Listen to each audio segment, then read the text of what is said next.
મારા દ્વારા રાજકોટ મહાનગરપાલિકામાં 2 આરટીઆઈ અલગ અલગ તારીખે ઇન્વર્ટ કરવામાં આવી છે. આ આરટીઆઈ એ ફૂડ શાખા જંગલેશ્વર મેગા ડિમોલેશનના ખર્ચ અંગે તેમજ અન્ય એક કાર્યક્રમ થયો જેમાં પણ લાખો રૂપિયાના બિલો મૂકવામાં આવ્યા છે.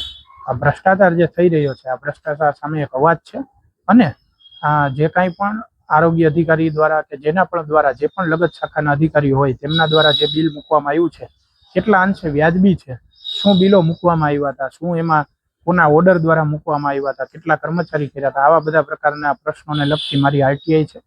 જોવાનું એ બાકી છે હવે કે રાજકોટ મહાનગરપાલિકાના લગત અધિકારીઓ આ આરટીઆઈનો જવાબ આપશે કે ફરી કોઈ કાયદાની કલમ આગળ ધરી અને એમ કહી દેશે કે આ આરટીઆઈનો જવાબ, આ માહિતી અમે આપી શકીએ તેમ નથી. આરટીઆઈ છે વિવિધ શાખાના જે કોઈ ભ્રષ્ટાચાર થયા, જંગલેશ્વર મેગા ડિમોલેશન છે, પછી એક 22 તારીખનો એક દિવસનો કાર્યક્રમ હતો એના સંદર્ભમાં છે. કાર્યક્રમ એક લોકાર્પણ ખાતમુહૂર્ત જેવો એક દિવસનો હતો ને એમાં કલાકારના ખર્ચ પાછળ મારા ધ્યાનમાં આવ્યું છે. કલાકારના ખર્ચ પાછળ લગભગ 2.5 લાખ રૂપિયા જેટલું બિલ મૂકવામાં આવ્યું હતું. એના સંદર્ભે એક આરટીઆઈ છે અને એક આ જંગલેશ્વર મેગા ડિમોલેશન જે કાંઈ થયું છે એમાં 27-28 લાખનું અંદાજિત મોટું બિલ મૂકવામાં આવ્યું છે. એના સંદર્ભમાં મારી વિશેષ પ્રશ્નો સાથે માહિતી માંગતી એક માહિતી આરટીઆઈ અધિકાર હેઠળ આરટીઆઈ અરજી છે.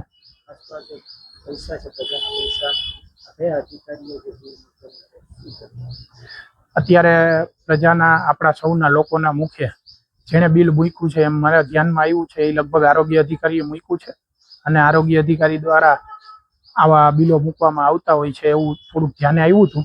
એટલે આપણે વિશેષ આરટીઆઈ દ્વારા માહિતી માંગવામાં આવી છે કે કોણે મૂક્યું, શું મંજૂર કર્યું, કેવી રીતના થયું. માહિતી આવ્યા બાદ હું વિગતવાર માહિતી જણાવી શકીશ કે કોને એમાં શું છે, કોનું શું પોઝિશન છે